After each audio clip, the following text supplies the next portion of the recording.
रोजाना सबसे पहले अनुपमा सीरियल देखने के लिए हमारे चैनल को सब्सक्राइब करें। एपिसोड के स्टार्टिंग में हम देखते हैं बंकू और दिग्विजय दोनों साथ मिलकर सब कुछ ठीक कर रहे होते हैं। बंकू बताता है, सर ऐसी हालत तो अब है क्योंकि अनु दीदी ने बहुत कुछ समेट लिया था। जब राही दीदी यहाँ पर सारी चीज़ों को तोड़फोड़ कर रही थी ना, तब मैंने अनु दीदी का दिल टूटते हुए देखा। दिग्विजय बोलता है, बंकू माँ बाप की बस यही तो कमी होती है, दिल के जो टुकड़े होते हैं वही दिल के टुकड़े करके चले जाते हैं। कहने को तो मैं और अनुपमा जी अलग अलग हैं, लेकिन पेरेंट्स का दुख दूसरा पेरेंट्स ही समझ सकता है। इधर हम देखते हैं बा, पाखी, तोशु इन तीनों की नज़र दिग्विजय और बंकू पर ही होती है। बा बोलती है, ये मुझे पीठ दिखा रहा है, अपनी शक्ल क्यों नहीं दिखा रहा। पाखी बोलती है, अगर हमें इनकी शक्ल देखनी है ना तो हमें वहीं पर जाना होगा। बा बोलती है, जैसे ही अनुपमा के बाबूजी ईशानी और अंश घर पर नहीं होंगे ना तो हम लोग जाकर बात करेंगे, हम देखेंगे ये है कौन। तोशु बोलता है, वैसे अचानक से यहाँ पर हो क्या गया, कल तक तो सब कुछ ठीक था। पाखी बोलती है, हाँ ऐसा लग रहा है कि जैसे यहीं पर आकर बिजली गिरी होगी। आगे हम मोटिबा को देखते हैं जो काफ़ी गुस्से में होती है। वो फाइल को फेंकती है। अनिल को बोलती है, मैंने बोल दिया है ना, तो फिर तू कैथी से क्या बात कर रहा है। अनिल बोलता है, मैं बस भाभी की राय ले रहा था। मोटिबा बोलती है, तुम इसकी क्या राय ले रहे थे, इसको राय देनी आती है क्या। वैसे भले ही पराग ने इसको साइन अथॉरिटी दे दी हो, इसको अगर साइन करने हैं तो करते और फिर है ना अपना काम करें। पहले ऑफिस में ये सिर्फ पराग की सेक्रेटरी थी। सेक्रेटरी का काम चाय देना होता है, राय देना नहीं।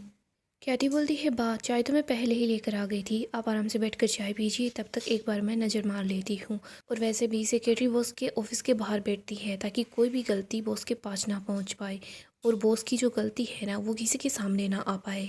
मुरीबा बोलती है, जाओ पढ़ लो, लेकिन एक बात को याद रखना, हमारी जो भी गलतियाँ होगी वो जाकर अपनी बहू को मत बताना, क्योंकि वो जाकर अपनी माँ को बता देगी और मैं उनका भाषण नहीं सुनना चाहती। कैदे वहाँ से चली जाती है। इधर मोटिबा बोलती है, वैसे वो महारानी है कहाँ पर। तभी यहाँ पर श्रुति राही को लेकर आती है। मोटिबा बोलती है, राही ये तुम कहाँ पर थी, कल के कपड़े और तुम्हारे पैर में भी चोट आई हुई है। तभी प्रेम देखता है कि राही के पैर में चोट लगी हुई है। वो बोलता है, राही तुम ठीक तो हो ना, तुम्हें चोट कैसे लगी। राही देखती है प्रेम के माथे पर चोट लगी हुई है। वो बोलती है, प्रेम तुम्हें क्या हो गया। प्रेम बताता है, मैं ठीक हूँ। आगे हम बंकू और दिग्विजय को देखते हैं। बंकू बोलता है, अच्छा हुआ राही दीदी अंदर की तरफ नहीं आई, यहाँ पर तो सब कुछ ठीक है, कुछ भी ठीक नहीं करना पड़ेगा। तभी यहाँ पर अनु भी आ जाती है। बंकू बोलता है, दीदी आप यहाँ पर क्यों आई। अनु बोलती है, देखो मैं वहाँ पर बैठी थी ना तो मेरा दिमाग यहीं पर था, तो मैंने सोचा यहीं आ जाती हूँ, कुछ हाथ बटा देती हूँ। बंकू बोलता है, दीदी अगर आप आ ही गई है ना तो एक जगह बैठ कर काम कीजिए। सर प्लीज़ आप ही इनको समझाइए ना। दिग्विजय बोलता है, मैं अभी चेयर लेकर आता हूँ। तभी यहाँ पर बा पहुँच जाती है। वो बोलती है कि ये नया चक्कर क्या चल रहा है। ईशानी और अंश तो बच्चे हैं और तेरे बाबूजी तुझे कुछ बोलेंगे नहीं, इसीलिए मुझे ही तुझे कहना पड़ेगा।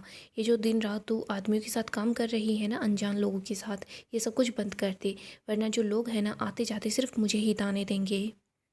तोशु बोलता है, मम्मी बाहर मोहल्ले में हम लोग जाते हैं, हमारी बहुत इज्जत है। पाकी बोलती है, मम्मी मेरी भी, और वैसे भी मम्मी आपकी वजह से हम लोग कितनी बार बदनाम होंगे। तभी यहाँ पर दिग्विजय चेयर लेकर आ जाता है। पाही बोलती है, वाह ये अंकल तो कुछ ज़्यादा ही हैंडसम है, आप ही इनसे बात कीजिए। इधर तोशु बोलता है कि हेलो, इधर देखो, आप मुझे बताओ आप यहाँ पर क्यों आए हो।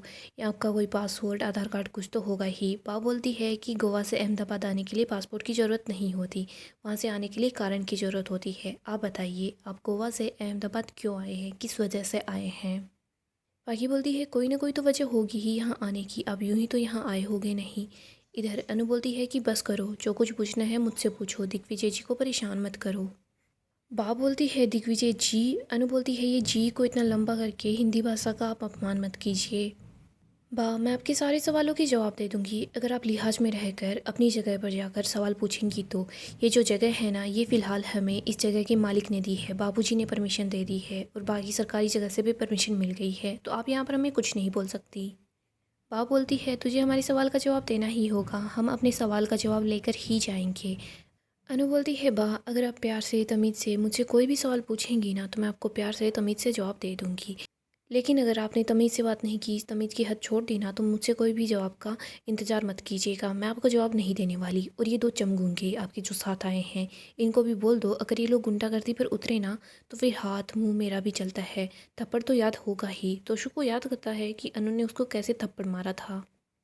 तोशु बोलता है, मम्मी आपके ये क्या लगते हैं, कौन है ये आपके। अनु बोलती है कि तोशु अपनी आवाज़ नीचे रख और अपनी आंखें भी नीचे रख, तो थोड़ा पीछे ही रही मामलों से। तोशु बोलता है, मम्मी फिर भी ये आपका क्या लगता है, इनका आपके साथ क्या स्टेटस है। अनु बोलती है जिसने माँ बाप के पैसों पर एमबीए किया हो और जीवन भर कुछ भी नहीं किया हो वो मेरा स्टेटस पूछेगा। जो खुद अपना सोशल मीडिया पर स्टेटस जानने के लिए किसी से ट्यूशन लेता हो वो मेरा स्टेटस पूछ रहा है कौन तू? तू चोर है, कामचोर है। तुझे याद है ना मैंने 19 सेकंड में तुझे 19 नाम दिए थे, लेकिन इस बार मैं वो रिकॉर्ड भी तोड़ दूंगी। दोबारा तूने आज से मुझसे घटिया सवाल किए ना तोशू, तो फिर तेरा स्टेटस तो वैसे भी कुछ भी नहीं है। तू जिस स्टेट में है ना वो स्टेट भी बिगाड़ कर रख दूंगी। आगे हम मोटिबा को देखते हैं। मोटिबा बोलती है राही तुम कहाँ पर थी, मैं तुमसे कुछ सवाल कर रही हूँ। तभी श्रुति बोलती है राही मेरे साथ थी, हम लोग स्टाफ के बारे में कुछ बात कर रहे थे। और प्रेम मुझे तुमसे भी कुछ बात करनी है। मैं यहाँ अहमदाबाद में अपना बिजनेस बढ़ाने की कोशिश कर रही हूँ। वैसे भी मैंने कुछ इन्वेस्टमेंट तो कर ली है, लेकिन मैं फूड इंडस्ट्री में भी अपना कदम जमाना चाहती हूँ। यहाँ पर मैं एक सुंदर सा कैफ़े खोलने वाली हूँ जिसमें मुझे तुम्हारी हेल्प चाहिए होगी। मैं एक लेविस कैफ़े खोलना चाहती हूँ। प्रेम बोलता है देखिए आप मेरी बात सुनिए। तभी श्रुति बोलती है पहले तुम मेरी पूरी बात सुनो। देखो मैं ऐसे किसी पर एहसान नहीं करती, और वैसे भी मेरे लिए है ना बिज़नेस ही सब कुछ है। मैं एक बिज़नेस वूमन हूँ और मुझे लगता है यहाँ पर फूड इंडस्ट्री में पैर जमाने से मेरा भी फ़ायदा होगा और तुम्हारा भी बहुत फ़ायदा होगा।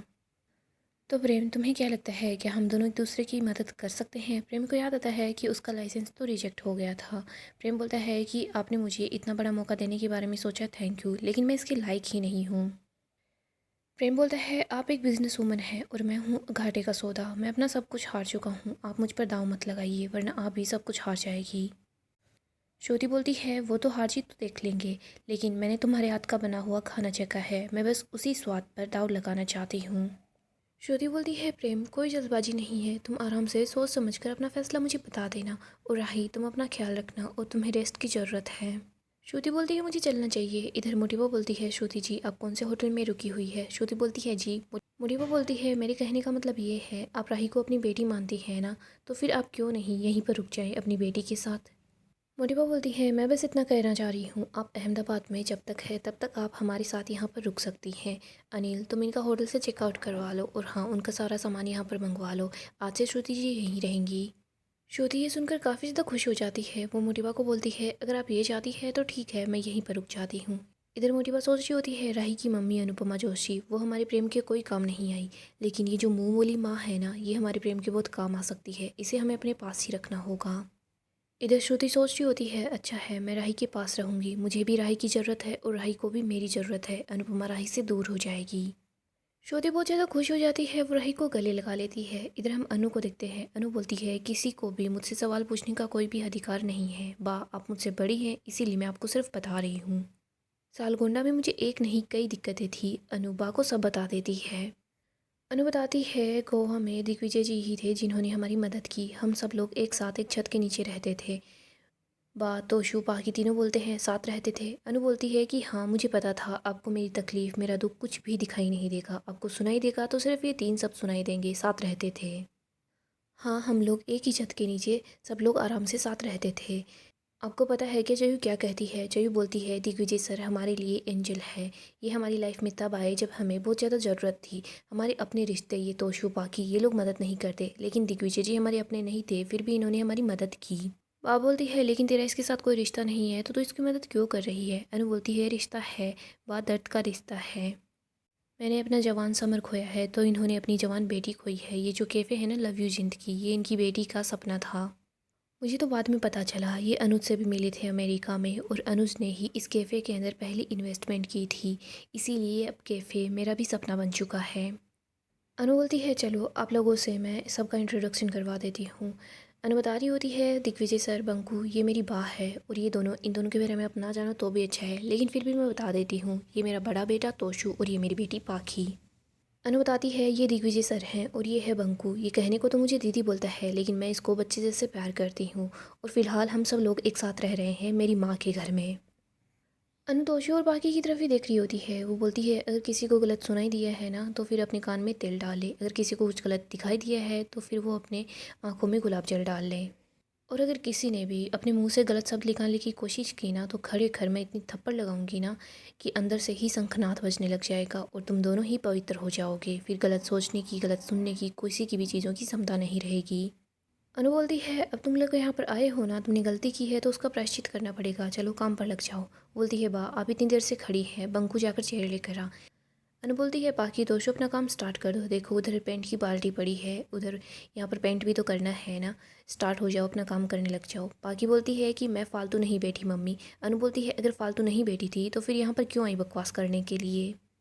पाखी बोलती है, मम्मी कोई ड्रामा नहीं है, और वैसे भी आप नानी के घर में इन लोगों के साथ रह रही है, आपको क्या पता बाहर लोग क्या क्या बातें कर रहे होंगे। अनु बोलती है कि मुझे लगता है अभी तेरे कान के नीचे शंखनाद बजाना पड़ेगा।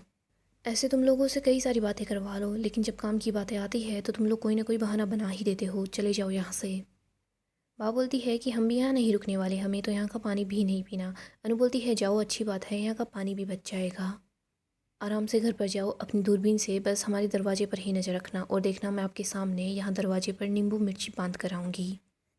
अनु बोलती है, कोई मेरे बारे में क्या सोचता है, मुझे उससे कोई फ़र्क नहीं पड़ता, जो लोग मुझे जानते हैं सिर्फ मुझे उनसे फ़र्क पड़ता है, जैसे मेरे अनुज जानते हैं, मेरे कान्हा जी जानते हैं, इनके आगे मुझे किसी से कोई फ़र्क नहीं पड़ता मेरे बारे में क्या बोलते हैं क्या सोचते हैं।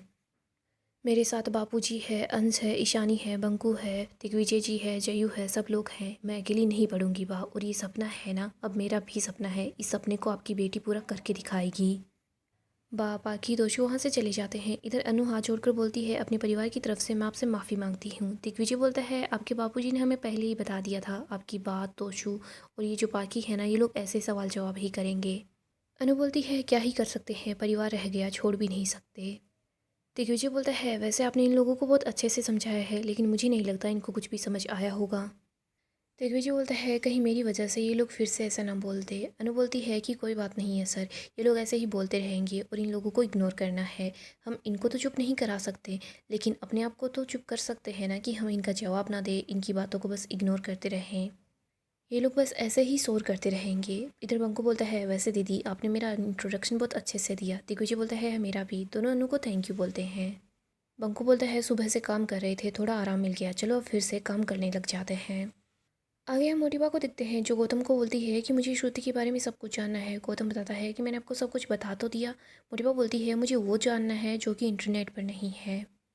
देखो श्रुति जी प्रेम के लिए रेस्टोरेंट तो खोल ही देगी, लेकिन हमारी श्रुति और भी ज़्यादा काम आ सकती है। गौतम बोलता है कि अनुपमा जी के खिलाफ हम श्रुति को यूज कर सकते हैं। मोटिबा बोलती है, हाँ। गौतम बोलता है, हम अनुपमा जी की सौतन को उन्हीं के खिलाफ इस्तेमाल करेंगे। मोटिबा बोलती है, एक्स सौतन, वैसे बोल तो देते, लेकिन अनुज की और श्रुति की शादी नहीं हुई थी। श्रुति है ना, वो अनुपमा, अनुज, आध्या, इन लोगों के बीच ऐसा बेनाम रिश्ता बनकर रह गया है। श्रुति का रिश्ता इन लोगों के बीच उलझ कर रह गया, और इस उलझे हुए रिश्ते को ही हम अनुपमा जी की बर्बादी की वजह बनाएंगे। गौतम बोलता है, समझ गया मोटिबा, श्रुति आहूजा की पर्सनल लाइफ के बारे में सारी इन्फॉर्मेशन मैं निकलवा लूँगा। मोटिबा बोलती है, श्रुति प्रेम के लिए रेस्टोरेंट खोलेगी, बट वो उसको हमसे अलग नहीं कर पाएगी, और रही बात क्या थी, तो वो बस कागज़ पर दस्तखत करेगी, लेकिन कागज़ भी हमारे ही होंगे और कलम भी हमारी ही होगी। हमारे घर की लगाम पहले भी हमारे हाथ में थी और आगे भी हमारे हाथ में ही रहेगी। गौतम बोलता है, वाह मोटिबा, आप क्या खेल खेल रही हैं। इधर मोटिबा बोलती है, आप जाइए और श्रुति की इन्फॉर्मेशन निकलवाइए। मोटिबा बोल रही होती है, अच्छा खिलाड़ी खेल का रुख बदल देता है, लेकिन जो पक्का खिलाड़ी होता है वो तो पूरा का पूरा खेल ही पलट देता है। मोटिबा बोलती है, और मैं तो हूँ ही पक्की खिलाड़ी। आगे हम अनु को देखते हैं, वो काम कर रही होती है, तभी उसका नेबर उसके पास आता है। वो बोलता है, अनुपमा बहन, आपको बहुत दिनों से देखा है। अनु बोलती है, हाँ। अनु बताती है कि मैं यहाँ पर अपना कैफ़े खोल रही हूँ। अनु उसको बोलती है कि वैसे आपकी दुकान काफ़ी दिनों से बंद है। वो आदमी बताता है कि पार्टी वालों ने सामने से कॉल किया है, दुकान की अच्छी कीमत मिलने वाली है। पहले तो ये बंद थी, लेकिन पता नहीं अब यहाँ पर क्या खुलने वाला है, लेकिन आप लोगों को जल्द ही नए पड़ोसी मिल जाएंगे। अनु उस जगह पर टूटा हुआ मटका देखती है। वो प्रॉपर्टी के ओनर से बात करने वाली होती है, बट उसके पास कॉल आ जाता है, वो किसी से बात करने लग जाता है। इधर अनु सोचती है कि मैं ही उस मटके को ठीक कर देती हूँ। अनु वहाँ उस मटके के पास आती है, उस मटके को उठा लेती है। वो सोच रही होती है, नए लोग आने वाले हैं, टूटी हुई चीज़ रहना अब शगुन माना जाता है। जो कोई भी यहाँ पर आए, मैं बस चाहती हूँ उनका सपना पूरा हो जाए। अनु सोच रही होती है, अच्छी बात है, अब इस गली के अंदर रौनक होने वाली है। गाइस, डेली अपडेट के लिए आप हमारे चैनल को सब्सक्राइब करें, साथ ही साथ वीडियो को लाइक भी कर दें। गाइस, अपकमिंग एपिसोड काफ़ी ही ज़्यादा धमाकेदार होने वाला है। अपकमिंग एपिसोड में हम देखेंगे अनु और प्रेम एक दूसरे के आमने सामने होते हैं। यहाँ पर हम देखते हैं अनु वापस साव हाउस आती है। यहाँ पर वो बोलती है कि आप लोगों को मुझसे प्रॉब्लम क्या है। पापा बोलती है कि तू रोज़ रोज़ नए नए लोगों से दोस्ती करेगी, उन लोगों के साथ घूमेगी और फिर लोगों के साथ डांस करेगी, तो फिर कोई ना कोई तो तुम्हारे खिलाफ बातें बनाएगा ही ना। अनु बोलती है, लोग क्या बातें करते हैं उससे मुझे कोई भी फ़र्क नहीं पड़ता। अगर किसी को मेरा साथ देना है तो वो दे सकते हैं। इधर हम देखते हैं बापूजी, अंश, ईशानी, किंजल, माही ये सब लोग अनु का साथ दे रहे होते हैं। वो बोलते हैं कि अनुमा जो कर रही है सही कर रही है। आप अनुमा के ऊपर कोई भी सवाल नहीं उठा सकते, और वैसे भी अगर कोई बोलेगा ना तो हम उनको जवाब दे ही देंगे। अनु बोलती है कि दिग्विजय जी और मेरी बहुत अच्छी दोस्ती है, उन्होंने मेरी मदद की थी तो मैं उनकी मदद कर रही हूँ। अनु ये भी बताती है कि मेरा कैफ़े ओपन होने वाला है, मेरे और मेरे कैफ़े के बीच अब कोई भी नहीं आ सकता। तो अनु वहाँ से जा रही होती है तो वो अपने सामने प्रेम को देखती है। प्रेम बोलता है, मैंने सुना है आप अपना कैफ़े बना रही हैं और कैफ़े के लिए ज़ोरों शोरों से मार्केटिंग भी हो रही है। आपको जो करना है कर लीजिए, क्योंकि जो कंपटीशन है वो काफ़ी ज़्यादा टफ होने वाला है। प्रेम बोलता है, आपने मुझसे मेरी खुशी छीन ली थी ना, मैं आपके हाथ से आपकी कामयाबी छीन लूँगा। जब आपने मेरे रेस्टोरेंट को बंद करवाया था तो आपको कोई अफसोस नहीं हुआ था, लेकिन आप अपना कैफ़े खोल रही है ना, इस बात पर आपको बहुत ज़्यादा अफसोस होगा। प्रेम अनु को बोलकर चला जाता है कि आपका कैफ़े जो है वो बिल्कुल नहीं चलने वाला, क्योंकि आपके सामने मैं खड़ा हूँ। प्रेम और अनु इन दोनों का कैफ़े आमने सामने ही होगा। ये श्रुति जानबूझकर ऐसा कर रही होती है, क्योंकि वो चाहती है कि अनुपमा राही की लाइफ से हमेशा हमेशा के लिए चली जाए।